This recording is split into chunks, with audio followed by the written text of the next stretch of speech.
Okay, it is my pleasure to introduce our next speaker.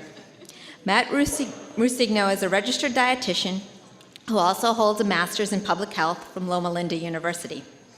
He is the past chair of the Vegetarian Nutrition Group of the Academy of Nutrition and Dietetics. He has previously served as an instructor in nutrition and health at the Los Angeles District Community College and is a public health dietitian for the Network for a Healthy California. Matt is the co-author of No Meat Athlete, An Appetite for Reduction, and is also the co-founder of a video documentary series on vegan athletes called Strongest Hearts. Matt is an accomplished endurance athlete and has raced in Ironman triathlons, ultramarathons, and 24-hour mountain bike races. He is also a 3-time solo finisher of the Furnace Creek 508, a non-stop 500-mile bicycle race through Death Valley. And he has also been vegan for 19 years. Let's welcome Matt Ruscigno.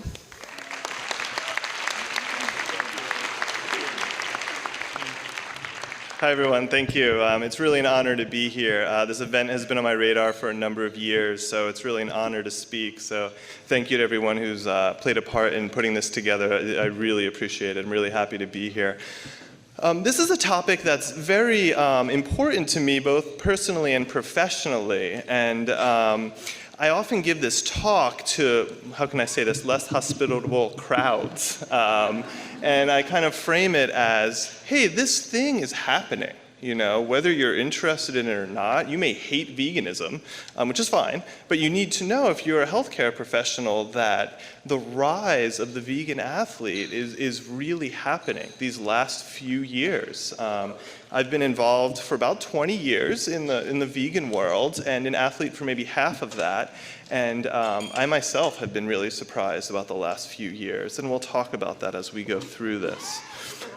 So why vegan? I think this is important to recognize that folks choose to eat a certain way for non-nutrition and health reasons. And I think a lot of us in this room know that and understand that, but a lot of healthcare providers don't understand that at all. And they say, oh, well, that diet's so restrictive, it's going to have low adherence rates, how could you promote that? And I say, well, you have some of the most motivated people that have ever existed who want to eat this way. And so saying, well, maybe you should add eggs just to be careful, you know, isn't the best approach for this crowd, right?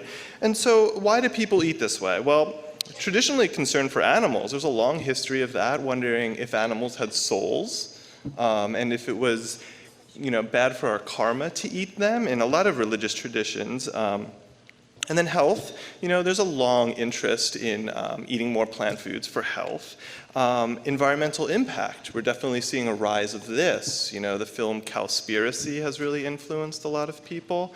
And people aren't looking at health or animals particularly, but because of the environmental impact of using animals for food.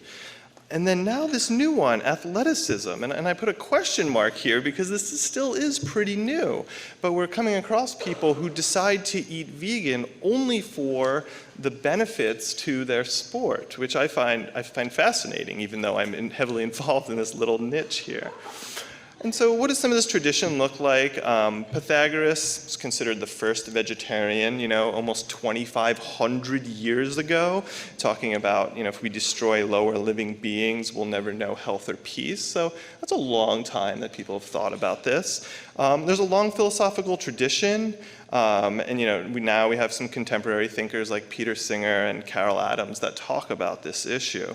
And then from a nutrition standpoint here, this is not an approved an approved claim here from, 1893, about how eating oats is better for your muscle than it is for eating meat, right? What does it say? 1 pound of Quaker oats will make as much bone and muscle as 3 pounds of beef.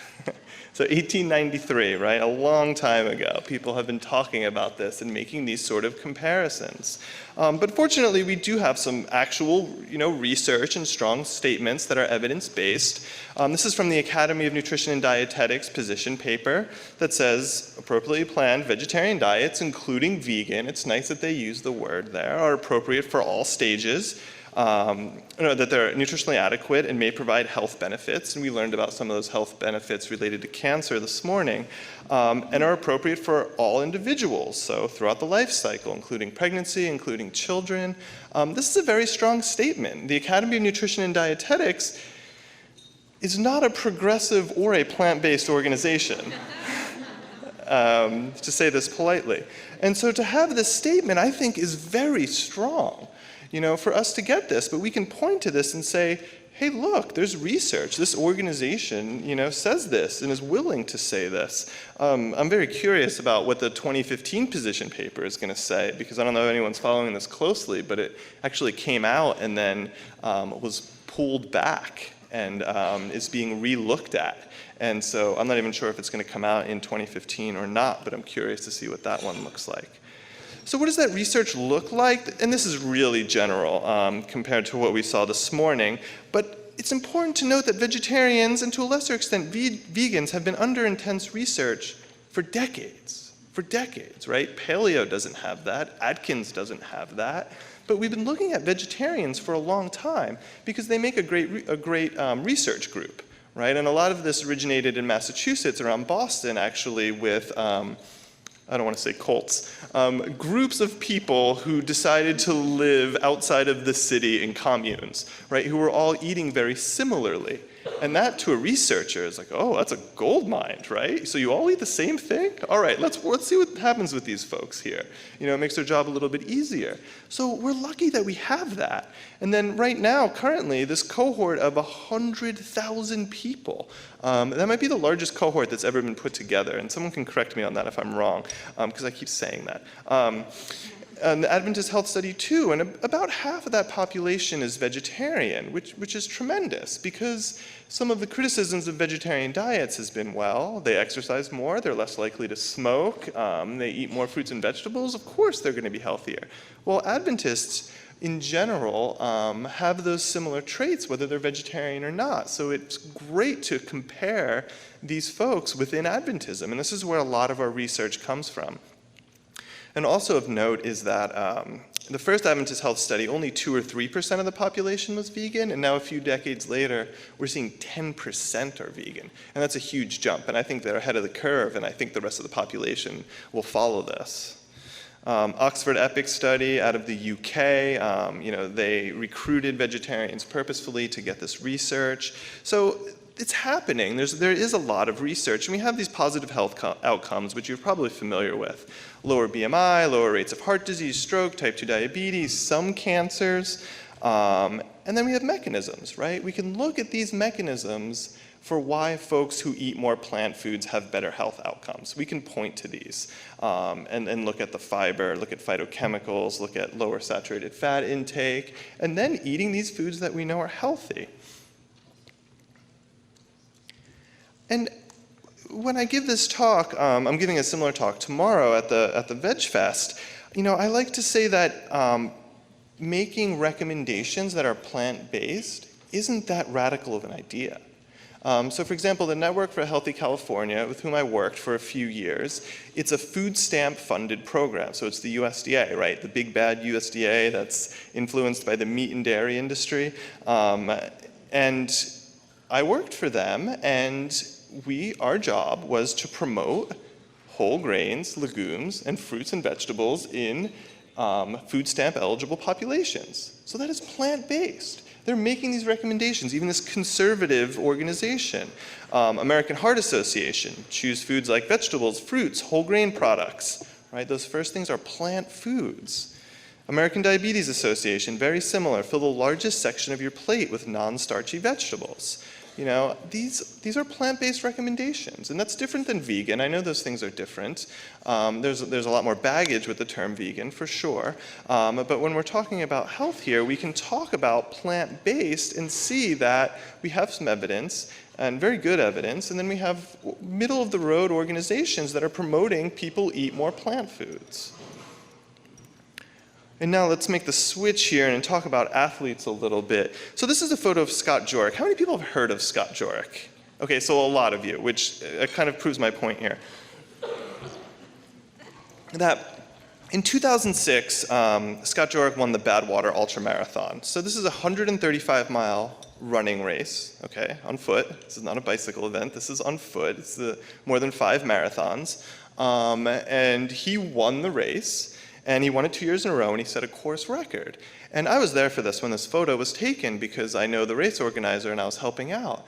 And he crossed the finish, and I hung out with him and his crew, and he talked a lot about his vegan diet. And so here I am, a registered dietitian and an athlete and a vegan, and I went, wow, holy crap. Scott Jurek, maybe this is a thing. Maybe this is a thing. And now almost 9 years later, I've been using this photo for like 6 years, we see how much has come from this. And Scott Jurek has an influence that those of us who are health professionals would kill to have, right? Lots of people read his stuff and are motivated by him. He credited his vegan diet. He said, eating vegan really helped me. And that's not a claim that I would make. Who knows? I mean, we don't know if he could do the same if he only ate Twinkies. But we do know that he was vegan and able to win this race. And so to me, that's led into a change in this perception of vegan diets, right? 15 years ago, it was vegans who were very ideological and would run a marathon and say, look, I didn't die of protein deficiency at the halfway mark. I finished a marathon, just to prove it. And it's funny, there's some research. Dr. Larson Meyer, who wrote Vegetarian Sports Nutrition textbook, which is a wonderful resource, and I have it on one of my last slides.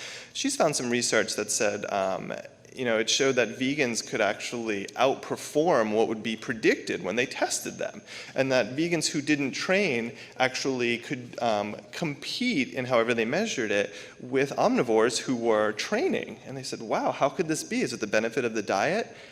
And they said it's probably the vegans just trying to prove themselves harder. Which we get, right? Because like science, it takes more evidence to change people's opinion than it does to just keep doing what you're doing. And so if you're doing something outside of the norm, you have to work harder. You have to defend yourself. You have to pile on lots of evidence.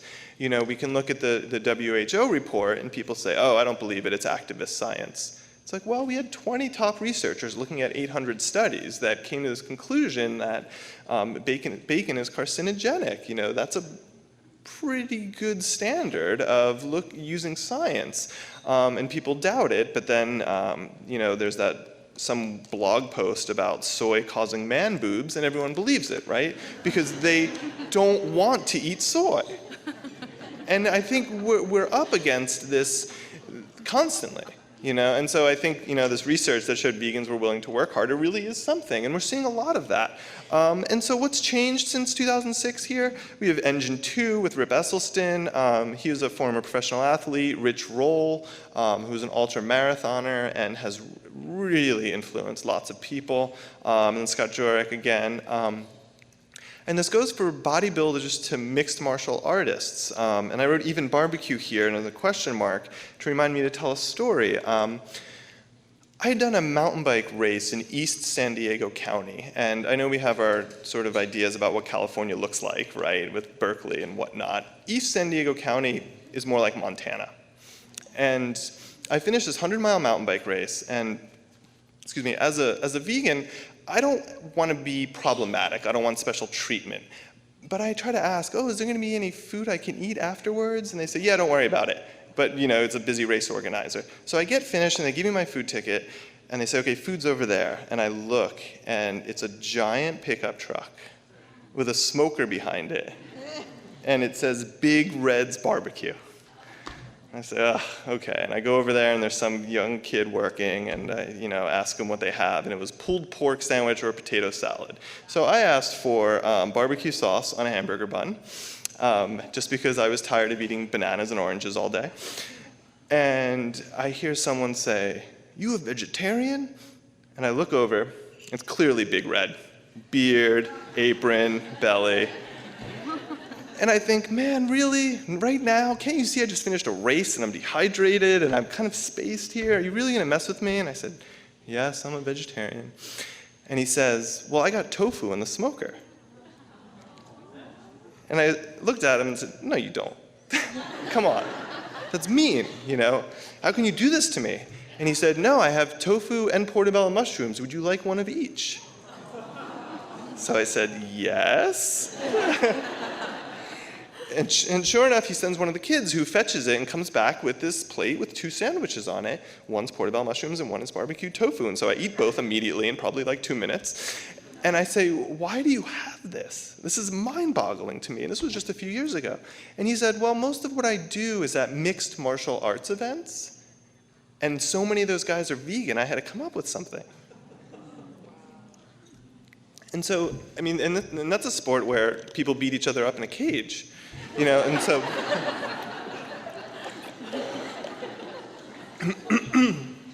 It's interesting how much this has changed. Excuse me. And so as health professionals, you know, I want us to keep up with this and be ahead of the curve. And when I talk to dietitians, I say, look, we're losing the battle of nutrition experts amongst vegans and plant-based people because we're not keeping up with it. We're not seeing that this is a thing. I mean, even after the WHO report came out, oh man, I'm really dogging on the Academy of Nutrition and Dietetics here. I have to be careful. When the WHO report came out, you know, they put out a statement about it, and it's at the bottom it said, if you want to be able to incorporate meat into your diet in a healthy manner, contact a registered dietitian. And so like that was their response. It wasn't, so bacon might cause cancer, let's help people eat more plant foods. It was, we'll help you eat the right amount of meat, don't worry. You know, and I think we're falling behind in this. And so it's up to us. You know, I have a lot of pride in my profession here in being the experts. And so we need to keep up with this. Here's Jahina Malik, vegan since birth. She's a professional bodybuilder. One time at a conference, I was splitting time with a physician who was talking about sports, and he had a photo of her as well, and he said, you don't have to look like this to exercise, which I thought was funny, because then 10 minutes later I said, well, this is my friend Jahina, and you could look like her if you would like to. So this is just an example, anecdotal of course, but it's important to see that this exists. So let's talk about actual sports nutrition. And you would be surprised that the main issue I see with people who come to me who are new vegans or new athletes or a little bit of both is that they simply aren't eating enough. So these benefits that we see with lower BMI and, you know, weight loss, if you're an athlete, it can actually work against you. You know, people say, my God, I eat so much food. And I can't get enough food. This can't be right. Do I need to see a doctor about how much food I'm eating? And then you look at their diet record and they're eating huge plates of salad, you know? And maybe they've eliminated oil, and maybe they've eliminated soy, and they've eliminated fake meat, and they're just simply not eating enough calories. So the mechanism of calories, fuel for cells, muscles, requirements, vary by life stage. You guys know this. Deficiency. Muscle degeneration is an important part of that, and that if you don't eat enough, you lose muscle mass. That's lost on a lot of athletes, unfortunately, because there's a fear of gaining weight. And sources, carbohydrate, fat, and protein, you guys know that. So Chris Carmichael, I just put this in here as he was a popular coach. He was Lance Armstrong's coach, so maybe I should change this. But this is his recommendation, and I have this just as this is what someone in the world of coaching and sports nutrition recommends, and we'll come back to these numbers here. So for carbohydrate, you know, best source of calories, or best source of energy, the Nutrition Academy, the Academy of Nutrition and Dietetics and their dietary practice group of sports nutrition recommend 45 to 65% of total calories. And then the American College of Sports Medicine, they do it by body weight. But you can see those numbers could work out to be very similar for your average person. And just as a note here, the Paleo for Athletes book, I forget their guru's name, but this is his book, they recommend 45 to 55% of calories from carbohydrate, which overlaps with the Academy recommendations, federal recommendations, right? It's not necessarily low carb. You know, these diets aren't that different, really. They put paleo in one place and then vegan in another, but I'd find that, you know, these recommendations, you get vegans who are eating around this percentage of carbohydrate as well. So I think that's an important note. So now protein. regulation growth of cells, organs, and muscles. Amino acids have many roles in the body for pretty much everything that happens, from enzymes to transporters. Very important. Requirements in general, and for athletes, about 0.8 to 1.7 grams per kilogram body weight, or 10 to 25% of total calories. You can see this is, there are a few ways that you can interpret the science into recommendations, and these are two of them. So deficiency, you will see muscle mass loss and fatigue. The sports nutrition practice group says, for vegetarians, meet your daily needs for protein and essential amino acids by eating a variety of plant-based protein sources. And so that's a pretty simple recommendation, and I'm glad that they've kept it simple, because this is an issue that comes up constantly. When we're talking about, anything from a casual vegetarian to a raw vegan, someone's going to ask them about protein. Like the gentleman who is in charge of the food said, "Oh, you're the next talker? Where do they get their protein?" And so I hope he's listening. So this comes up a lot. So even more protein. Plant foods contain all of the essential amino acids. I'm talking about whole plant foods. It's not true for oil, but oil is not a whole plant food. And this is important to think about conceptually. So to need to combine protein is a myth. We've known this for a very long time. My senior year in college, I put together a whole project about protein for vegans, and I only used research from before 1985. I was not in college in 1985, but I put together that research just to say, we've known this for a long time, that you don't need to combine protein, but it's still out there. I talked to a journalist yesterday, and she had some very specific questions about protein, and so I just did a Google search to find something, and I saw some universities come up talking about vegetarian and protein, and I looked, and on their university page, written by their professors, it said vegetarians need to be very careful about protein. It's important for them to combine protein at all meals. We don't have to do that. Our body pulls these amino acids and uses them when it needs. And we've known this for a very long time. So I think the term incomplete protein is misleading, because it gives this idea that one is complete and one is incomplete, complete being animal and incomplete being plant. And I think that the power of language changes how we think about this, because you can almost say ideal and less ideal, or not ideal. And we don't use that terminology for other foods. No one says, well, steak is a very good source of protein, but you need to combine it with other foods because it doesn't have vitamin C. Well, duh. You just eat other things, right? But we don't do that.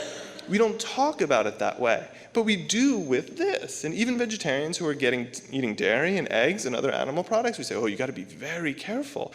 And it instills this fear in people that I think is problematic in a couple of ways. One is their over-concern about something that is a very small issue, and then not thinking about other aspects of the diet that are very important. I would hope that you would say to someone, that's great that you're eating plant foods, because we know plant foods are very good for you. And we can look at all the other nutrients and see what someone may or may not be missing. So where do you get them? Everyone in this room probably knows this. We've just eaten a great example of them here today. And as an example, and I'm not saying that's recommending spinach for protein, and I think that some vegan advocates confuse this, but it's important to look at food differently, and we can look at spinach and say 30% of the calories are from protein, and that's something. You can get 5 grams out of one cooked cup of spinach. My point is that that's not zero. It may not be a lot, but it's not zero. I have a protein primer on nomeatathlete.com that talks about this a little bit more. Okay, and so I apologize to the organizers. I did add slides after I sent them, so you don't have these. This is from veganhealth.org, which if you don't know that website, you really need to bookmark it and think about it. And it's in the back for my last slide, has all the resources. It's compiled by Jack Norris, who is a phenomenal dietitian who really combs through so much research and puts it on this vegan health site. so that you can go there and find the latest. It is really incredible. I use it all the time. And so what I have here is, and this is a little bit confusing. This is hard to see. So you have, it's protein in grams. So if we look at that, the first column is food and the second column is the protein. That's in grams. And underneath the food, you have the number of servings to meet the RDA. This is for a 175-pound male. Okay, so to look at this, the first column there, black beans, 7.6 grams of protein in one serving. You would have to eat 8.4 servings to meet your needs based on the RDA. And then you have, after that, all of the amino acids. Okay, so in alphabetical order there: histidine, isoleucine, leucine, lysine, methionine, phenylalanine. Okay, so you have all of the amino acids, and that's in milligrams. And then underneath, you have the number of servings you would need to eat to meet the RDA for that specific amino acid. Does that make sense? And so you don't have to know a lot about these numbers. It's just only up here to show that none of them are zero. None of them are zero. So even if beans may be low in methionine and some of these grains may be low in lysine, it's not non-existent. It's not there. And I think when we talk about complete and incomplete, people are, how can I say this, almost lazy about their wording. Because instead of saying, oh, it's low in, they say it doesn't have. And that's just simply not true. That we have this. We can look at all these numbers and say, look at the amino acid content of these various foods. And so this is legumes, and that's easy, but what about vegetables? Well, we can look and see that even these vegetables, the amounts are small because, again, it's only one serving. And I think sometimes this stuff can be misleading because they might use something like use a different number to make the amino acid content look higher. But this is just one serving, which isn't much. And so no one's going to recommend carrots here for protein. But you can see that if you are eating carrots, you are getting some protein. And kale is a little bit surprising there, honestly. 2.5 grams of protein in one serving of kale, and one serving isn't very much. And that's part of my philosophy here with plant-based diets is you need to eat more vegetables and bigger servings of them. And we'll talk about this more in a little bit. So it's easy to eat, a serving of cooked kale is half a cup. I mean, that's nothing. And I know that I'm very used to eating a lot of vegetables, and not everyone is there, but it's easy to eat 4 servings of kale. And then you multiply this by 4, and suddenly you have 10 grams of protein. That's pretty good. That's pretty good from a vegetable. So even if someone has a protein needs of 100 grams a day, which is quite a lot, you just hit 10% of that eating kale. Important point. And then visually, here, this is Tori Washington, vegan of 20 years, bodybuilder, doesn't count calories, doesn't use protein powder, has no problem here getting enough protein. So protein in plant foods, this is just another way to look at this, looking at 1 cup and these numbers, a cup of tempeh is 31 grams of protein. That's a huge amount. And there are issues before we move on to the next topic here with digestibility with protein, and there's some evidence that plant protein may have a little bit lower of digestibility, but we can increase by 10%, which isn't much. If someone needs 75 grams of protein a day, 10% is only 7.5 grams more, which people would easily get. And especially the average American is eating a tremendous amount of protein. I think it ends up to being something like 1.7 grams of protein per kilogram body weight. They're getting lots and lots of protein. And so bumping up the recommendation from 10% is actually pretty easy to do. This is just a plate of food because we have been talking a lot about food and we don't get to see food that often. This is from a 24-hour vegetarian cafe in Vancouver, British Columbia, Canada. So you have, your whole wheat pancakes, tofu scramble, homemade vegan sausage links, and some potatoes. It's important to show that this stuff exists and what it looks like. And I do a lot of talks with people who don't even know a vegan or what exactly a vegan is. I think it's important to have this up there and show, look, my breakfast isn't really that different, but yet you can get some vegetables in there, because you can get the potatoes and the tomatoes and the other veggies that are in there with that tofu scramble.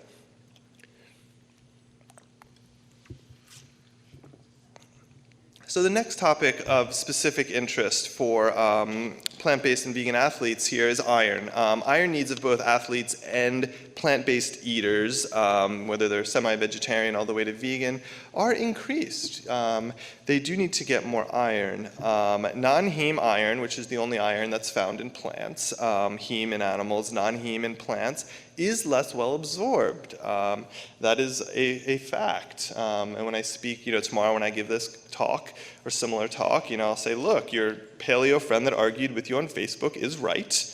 You do have to admit that the iron is not as well absorbed. That is true. But fortunately, we know that vitamin C can increase absorption up to 5-fold. And so if you have a vitamin C containing food at the same time as a high iron meal, you can increase absorption by up to 5 times. That's huge. That cancels out the earlier statement, right? And so we have a solution. It's not like you need to go out and do anything that radical in order to increase iron absorption. You simply eat a fruit or vegetable with high iron meals. And fortunately, we do this. If we look around the world at what people eat, if you have rice and beans, you're probably putting salsa on it. If you're having a falafel sandwich, with pita and hummus and falafel, it often comes with tomatoes, right? Vitamin C, iron, right? The iron from the chickpeas and from the whole wheat. And then that you have the tomatoes there to help with the absorption, Pasta and tomato sauce, like these things go together. We're already doing it. So while on paper we can look at it and say, well, non-heme isn't as well absorbed, in reality, people are eating foods that this happens. They're combining them. Vegans may have higher iron intake than vegetarians. Looking at Adventist Health Study here, there's some data coming out.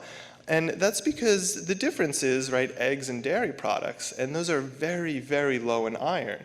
And so if those are eliminated from the diet and they're replaced by something that's plants, almost no matter what it is, it will have more iron than almost zero. And so even if you replaced, dairy and eggs with Fritos, which I'm not recommending, of course, it's fortified with iron. And so if you replaced it with white rice, fortified with iron. If you replace it with brown rice, well, it has naturally occurring iron in there.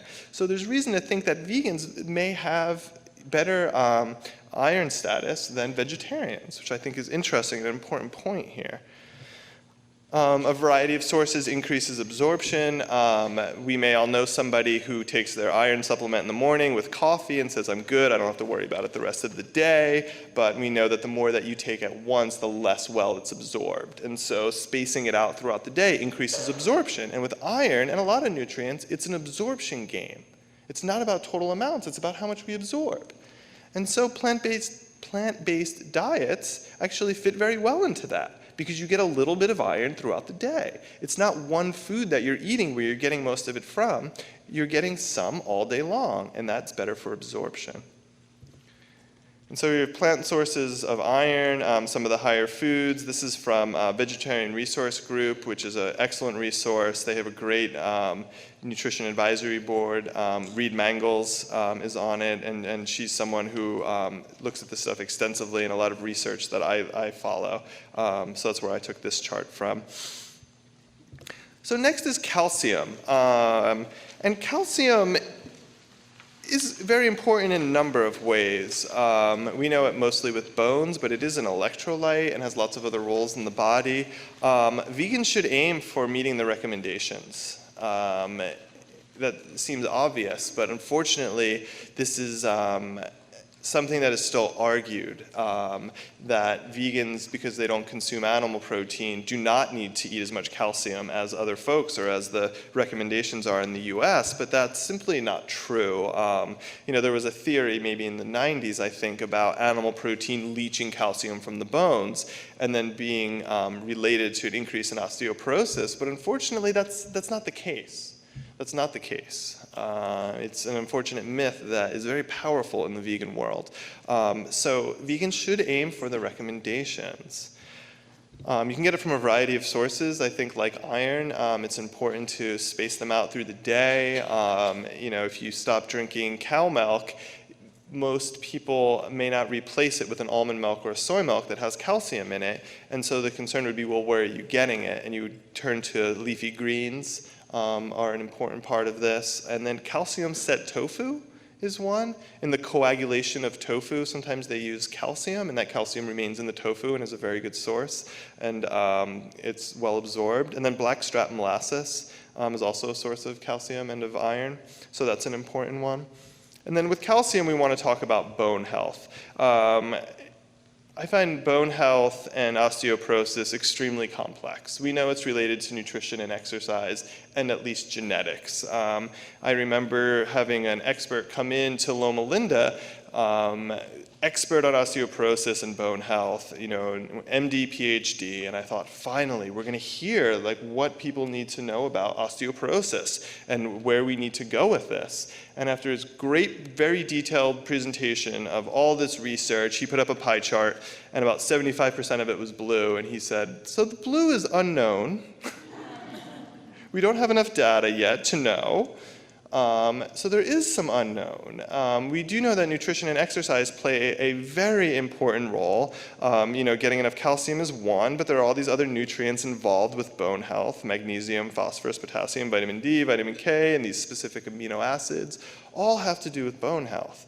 And so we need to look at all of these. A new research study came out recently based on Adventist Health Study data looking at legumes and meat alternatives being beneficial. Related to hip fracture. So bone health and exercise, strong evidence. Weight bearing is the one that we always hear, the importance of weight bearing exercise on bone health, but also strength training works as well. And so if you're doing bicep curls, the action of putting that weight on the muscles increases the bone that's attached to that muscle, because the bone also needs to work as the muscle is working. So even just strength training helps increase bone strength. So weight bearing, of course, first and foremost, but any sort of strength training does help. So this tension of the muscle and bone increases the density, which is what we're going for here, is increased bone density, and then also an increase in balance and stability. So think about it, if you're exercising more, your balance is going to improve, your stability is going to improve, you're less likely to fall down and risk breaking your hip. So sort of an indirect way that exercise can be helpful for preventing fractures. And this is, can't be understated enough, it shouldn't be understated, that exercising plays a crucial role in this for everyone. And I think that the recommendations, aren't being met, we know, and that I think we're going to see a lot of problems with this in the future. So a sample meal here, and I kind of made a funny one, whole wheat pasta with broccoli, olive oil, and tomato sauce. We don't need to get into oil or not oil, but a lot of people are using it, so maybe this is relevant here. So what does those percentages look like? 67% carbohydrate, 20% fat, 13% protein. So 13% protein, that's pretty good. It fits within the recommendation. And then gram-wise, you're getting 32 grams of protein and 22 grams of fiber, which is a huge amount for an American in one day, let alone one meal. And so you're getting this here with a cup and a half of cooked broccoli, which is 3 servings, but not an insane amount, I don't think. 3 cups of pasta cooked, and then a cup of tomato sauce, and only 1 tablespoon of olive oil. So you're hitting a lot of good numbers there. And so, vitamin A, vitamin C, even your calcium is 20%. And these aren't, you have the broccoli, which has a little bit of calcium in it, but it adds up pretty quickly here. So if you added a half a cup of lentils, and I know that might sound strange, adding lentils to pasta and tomato sauce, but lentils are very high in protein, and unlike other beans, you don't need to soak them, and so they cook very quickly. And so what I do is I keep lentils in the fridge, and I kind of add it to everything when I'm being lazy, because it's just there, and they're high in protein, and they don't taste like much, and I put hot sauce on everything anyway. And so if I'm going to add something, I can add lentils, and increase the protein quite a bit. And so you can look, that percentage jumps up from 13% to 15%, and that number would be even higher if we remove the olive oil, right? Because that fat is making up a significant percentage of those total calories, because olive oil is 100% fat. And so you can see we can hit these numbers with pretty basic foods, right? Pasta, tomato sauce, broccoli, lentils. On Sunday, I'm talking about how veganism and plant-based diets don't need to be exotic, and they shouldn't be exotic, in my opinion, right? When we look at Adventist Health Study, what are those folks eating? They're not eating mushroom abstract from South America with goji berries and green juice. No, they're eating the vegetables that are available to them, and they're also eating canned fake meat, right? Has anyone been to Loma Linda? You can go to the grocery store, and there's a whole aisle of fake meat in a can. And these are what folks are eating who live the longest in the world, right? So interesting. Would they live longer if they didn't eat that? I don't know. I haven't looked through the data. I don't know if anyone's looked at that. Maybe someone in this room knows, and let's talk about it afterwards. And so, these diets don't need to be exotic, and these are pretty basic foods that are pretty cheap. And so next, talking about the non-nutrients in plant foods, phytochemicals and antioxidants. I think that this is huge for everyone, and especially athletes. We see reduced inflammatory markers. So the same function in cardiovascular disease prevention, because we see people who eat more plants have lower rates of cardiovascular disease, could also help athletes.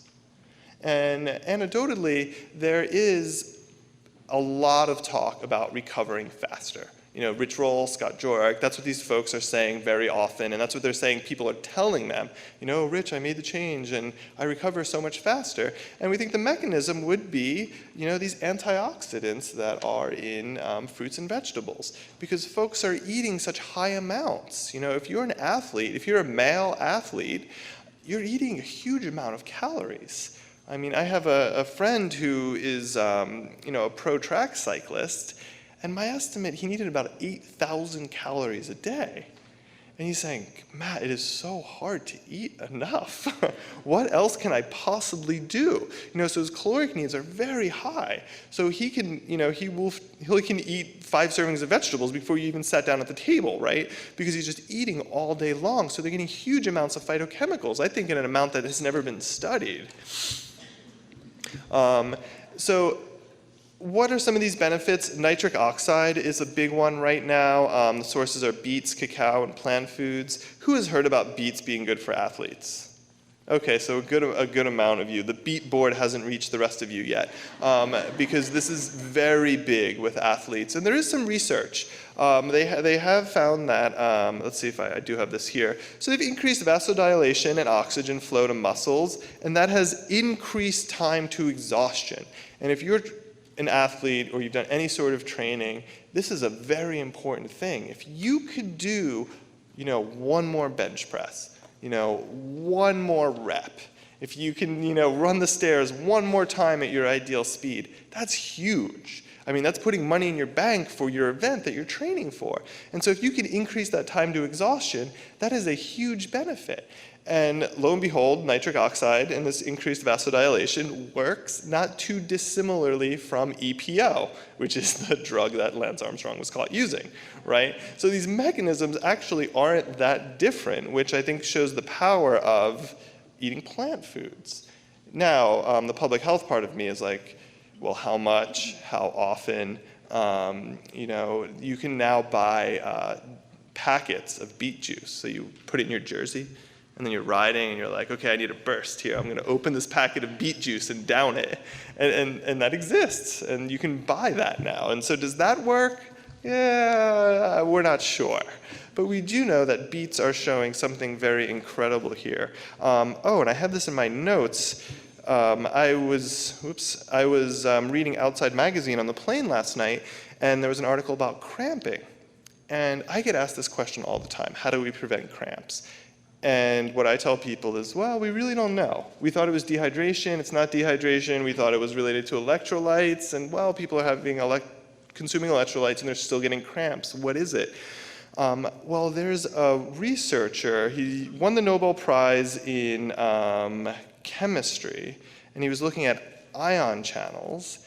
And now he believes that cramps are related to that mechanism, right? These ion channels. And he's coming out with a drink, of course. And he's using, I don't know if this is in the drink because it's a proprietary blend, of course. But looking into the research, they found that there were studies on cramps using pickle juice and mustard. And they think the mechanism might be similar, and I'm not a biochemist, to why spicy food feels spicy, right? It's not literally burning our tongue, but it sure feels like it, right?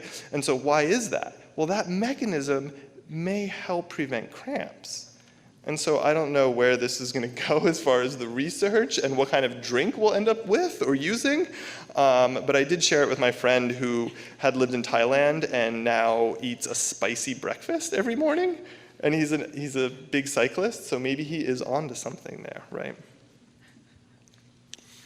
So the future of nutrition is plants, and this isn't, from a vegan perspective, this is the reality of the nutrition field. I mean, we're really looking at plants. 25,000 phytochemicals, we've just begun to study this, to really understand what plants can do. Carotenoids we talked about earlier in carrots, lycopene as well, thanks to the ketchup industry, everyone knows about lycopene. Isoflavones from soybeans, lots of research there. The flavonoids in cacao. This really is the direction that we're going, right? We've got scurvy figured out for the most part, and so we've now moved on to preventing disease and the importance of nutrition. And I think that it's important for dietitians, to know this, and for people in other fields. And I think a lot of, MDs are coming along, and because the evidence has been pretty strong that we can actually prevent disease using plant foods. So nutrition for plant-based eating. This is sort of my tip sheet here. So nutrients are derived from more diverse foods than the standard American diet, with the convenient acronym of SAD. So you're getting nutrients from all sorts of different foods. It adds up throughout the day. It's very important conceptually here to think about. So you're eating smaller amounts of nutrients more often. Fruits and vegetables are nutrient dense, right? We're told to eat fruits and vegetables because they're good for you. And if they have lots of nutrients, then people who are eating more of these should be getting lots of nutrients. Right? And a big part of that is eating bigger portions. Can you eat more vegetables? Can you eat more fruits? Athletes who come to me and say, I'm always hungry. I'll have an apple for a snack, and I'll say, could you have 3 apples? And they look at me dumbfounded because they'd never considered eating more than 1 apple, right? Because we didn't grow up doing that, right? A serving of vegetables is like 3 overcooked, sad pieces of broccoli, right? And that's what a vegetable is. And I think when people hear me talk, they're just imagining that, like a sad vegetables, right? And it doesn't have to be that. And eating more of them when they taste good is possible to do. We worked with an athlete who was training to go to the Olympics for modern day pentathlon. Does anyone know what that is? It's the only Olympic event created just for the Olympics. You do fencing, running, shooting, swimming, and horseback riding. Okay? Very strange. This is a very unique guy who thought, well, I'm a runner and I'm fast, but I'm not Olympics fast, and I want to go to the Olympics. What can I do? Here's an obscure sport. I'm going to try to go to the Olympics. And we went and I do this video project with vegan athletes, which we'll talk about. So we went to work with him, and he was a raw vegan at the time. And he told me, and I witnessed, that his dinner was based on iceberg lettuce.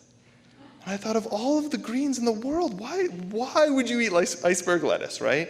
And we know this, it's just water. Well, he was eating 40 servings at a time, right? So if something only has 2% of iron, which is, not very much, but now you multiply that by 40, suddenly he's getting 80% of the RDA of iron from iceberg lettuce. And so I'm scratching my head here, and this isn't something I would recommend. Just eat 40 servings of iceberg lettuce to get your iron. But it was happening, and he was doing it. And so that gave me this idea, and some other raw vegans, that we can eat these giant salads, right? And salads can be dinner. And maybe some of us in this room know this, but we're kind of the exception, right? We hear at not only a health conference, but a plant-based health conference. But most of the population doesn't think of it that way, but it really is possible. So creating plant-based meals, I like to think of this as grains, vegetables, legumes, nuts, or seeds. And that's how a lot of people around the world eat. And think about the meals that you've eaten, right? It's like pasta, the tomato sauce, right? Maybe some broccoli, and then something like if you did bean-based meatballs or you did tofu or something. We kind of eat this way. I had a sociology professor in my undergrad say, he thought I was a sociology major, and he said, nutrition, you can get a degree in that? Just eat the way poor people around the world eat. Not the really poor, but just the poor people. And to him, in that one recommendation was our entire nutrition field, right? And it stuck with me, and he's kind of right, which I hate to admit, right? That if we look at how people are eating around the world, there's a grain, some veggies, hopefully some beans, and maybe some nuts or seeds. And this is the way that I build a lot of my meals. If I want to do a stir fry, right? Maybe I'll use whole wheat soba noodles, some broccoli, zucchini, bok choy, and then some peanut sauce.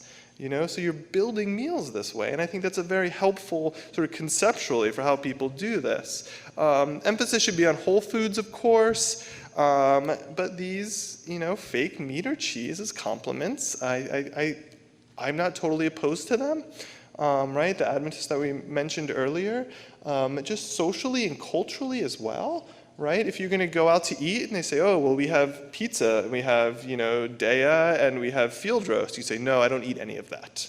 I'm a vegan who doesn't eat your vegan products, right? Well, maybe we should, And then I think there's a social and cultural component of this. And I think a lot of non-vegetarians say, and they act like they're the most clever person and no one's ever said this to me, why would you eat something that tastes like meat if you don't want to eat meat? And it's, well, because I grew up eating it. And so culturally, it's important to me, and it still tastes good to me. And so I think we can do this. If we're building diets that are plant-based, we can eat some of these foods. And until I see evidence that they should be eliminated, I think this is okay. Variety is a big part of any diet. Fruits and salads can be meals. We already talked about that a little bit. And then discretionary calories. The guy who needed 8,000 calories in a day, I ended up talking to him about eating coconut ice cream, which is, I think, all he remembers from our talk. But if you're eating a great diet, and you're hitting all of these points, and you're still not getting enough, total calories. It comes back to that first point that I mentioned. So more pictures of food. I did not eat all of this, but this is something that I brought to a 24-hour mountain bike race. You can see I do have some whole foods there. I have like beans and salsa to make little burritos for later on in the night. Bananas and apples and whatnot. Peanut butter is very important. It's calorically dense. And man, fascinating stuff we learned about peanuts earlier today. I did not know all of that about cancer prevention.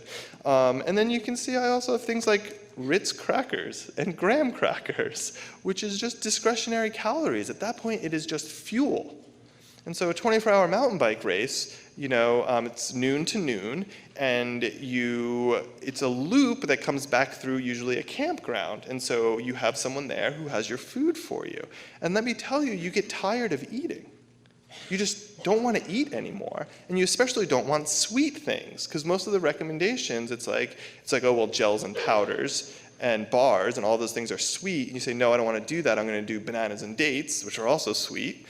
And so you get tired of that. So something like a cracker, it's salty and has a little bit of fat in it, is actually quite wonderful. And a lot of the issues you see in this, and I haven't done any actual research, but people drop out of these races because they get tired of eating, they don't eat, and then they realize that they're suffering in their performance, then they overeat, and then they have an upset stomach and they drop out of the race. And that's what I've seen a lot when I go through the data of races, and if it says why people dropped out, you see stomach and nausea so often. And so for me, and with some of the clients I get, I have to actually convince them to eat some less healthy foods, because the important thing is fuel. And I'm saying, if you can eat bananas and apples for 24 hours straight and get enough energy, then sure, I'm not going to stop you. But at some point, I would guess you're going to get tired of eating those things. And that's when these other foods do come in handy. So if you're going to be working with folks who want to be plant-based or vegan, some tips, something to keep in mind here is that some vegans may overly restrict, right? You get excited about food and the politics of it, and suddenly so many things look bad.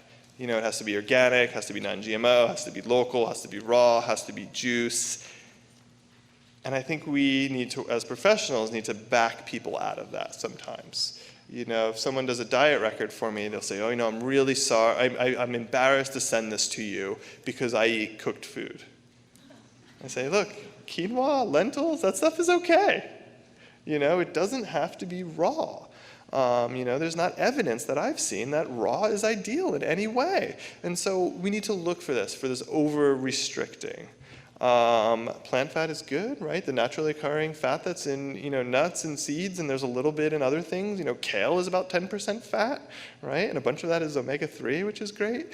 So eating this plant fat is good. You know, we have that evidence on mono and unsaturated fatty acids. Meal timing is a big part of this, and that's very important with athletes, and I probably should have put a new slide in just for this topic. Eating post-workout is a crucial part of sports nutrition, is getting that carbohydrate, mostly carbohydrate with a little bit of protein. The number in the research is like 4 to 1, you know, grams or calories, carbohydrate to protein. And what that does is it helps improve our glycogen storage, so the energy that our muscles store. And elite athletes can double their glycogen storage. And that's why folks who win marathons can wake up, not eat, run a marathon with barely eating anything because they have the glycogen storage to do it. And then other folks who haven't exercised in a decade might walk for 20 minutes and suddenly they've, you know, bonked or hit the wall, right? And I think that could be, a lot of that is related to glycogen storage, and you improve that by eating post-workout. It's a really big one.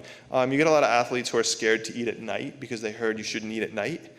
You know, I say, no, look, you need the calories, you need to refuel. This will help you get the gains from your night workout and help you prepare for your morning workout. So if you need to eat dinner at 10 o'clock at night, it's better to eat than not eat by a big margin. So a big portion of vegetables, I probably said that 25 times already. I think you got that point. It's more about what they eat than what they don't eat. And this is true for athletes, and this is true for people transitioning to eating more vegan food.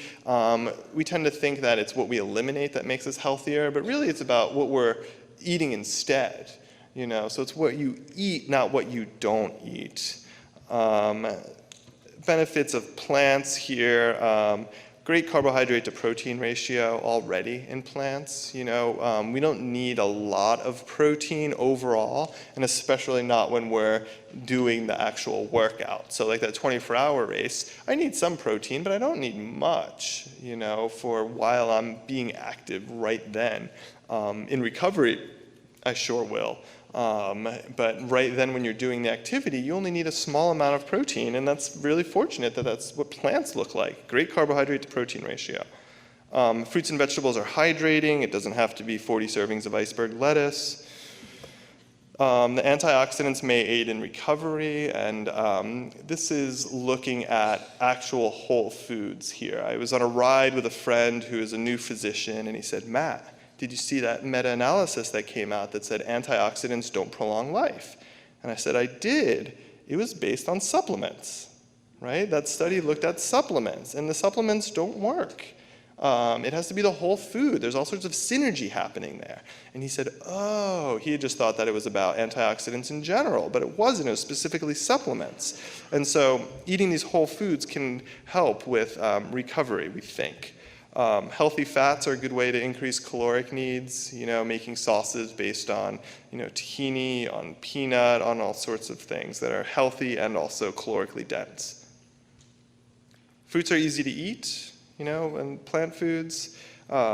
Boiled potatoes are a great thing to bring on long runs and long, you know, bike rides or hikes even, you know, because potatoes they're easy to eat and they're cheap and they're, you know, you can put a little bit of salt on them. So it's very convenient and much cheaper than buying some weird gel or something. Many athletes are eating plant foods most of the time. They probably don't even know it. They've never thought about it. A lot of people think vegan food means it has to say vegan on the package, or you have to go to a vegan restaurant to get it. But that's not the case, right? And a lot of races, they don't have, beef jerky and brisket, right? They have a lot of plant foods. They have bananas and oranges and peanut butter and jelly sandwiches. And, people go on long hikes. They're all about bringing, nuts and chocolate and these plant foods that they're eating already. So one more thing I want to cover really quickly, and this is for you to use as a resource here. I have a project called Strongest Hearts. It's an educational video series on plant-based athletes. I work with a professional filmmaker, and we make these episodes that show what vegan athletes are eating and how they train.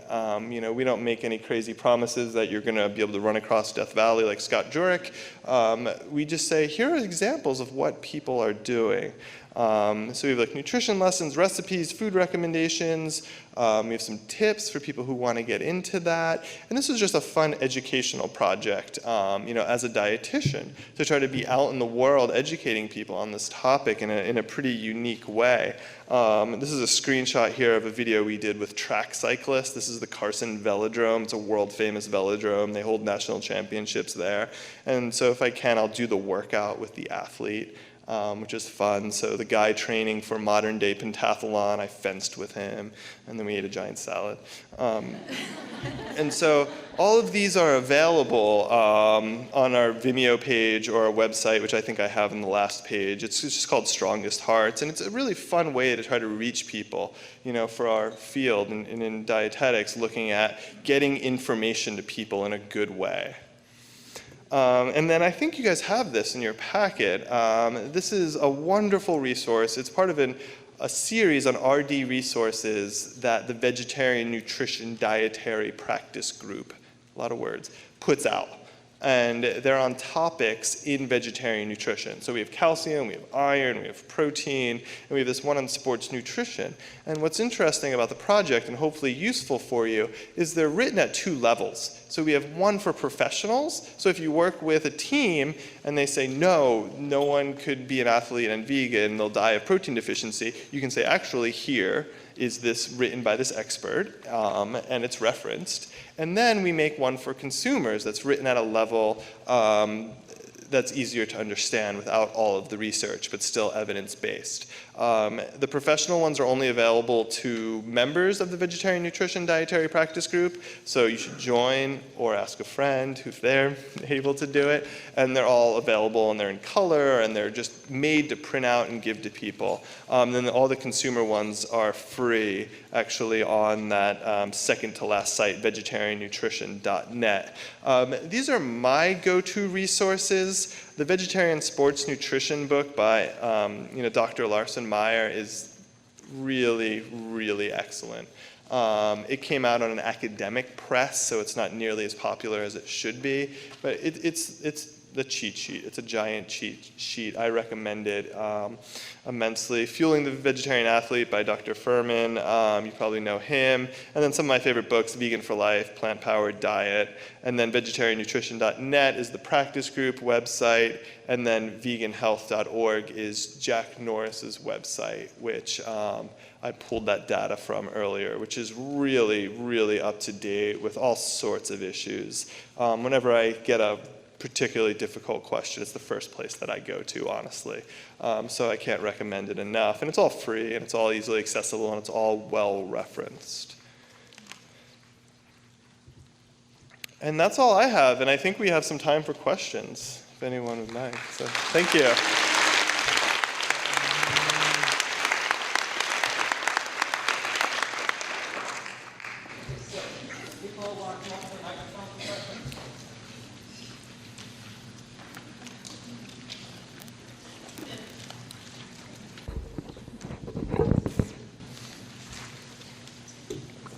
Hi. I read that nutritional yeast is one of the only natural sources to get B12. Do you know any other natural sources to get B12 other than taking a supplement? We have an RD resource on B12, and we hired a researcher who put together such a strong paper that it made me question my past recommendations about B12. And his stance is that any strict vegan should take a supplement, and that they shouldn't rely on nutritional yeast or veggie burgers or soy milk, because the amount in each of those can vary quite a lot. You know, if your co-op orders the wrong nutritional yeast, it doesn't have B12 in it. So here you are thinking, oh, you're scooping it on everything you make, you're eating popcorn with all the nutritional yeast, and it might not have B12 when you think it does, because not all nutritional yeast has B12. So I think everyone should take a supplement. And you know, I don't want to give the recommendations off the top of my head, but Vegan Health has a whole big thing on B12. So yeah, very important. Hi, I was wondering about, you know, with the recent WHO recommendations about processed meat, and that's obviously bad and carcinogenic. So are there any detriments to the processed vegan, you know, seitan, or any of those sort of heavily processed foods that are vegan? You know, the evidence from the WHO report is more about how the meat reacts chemically, and that what is produced from the high heat is what is carcinogenic.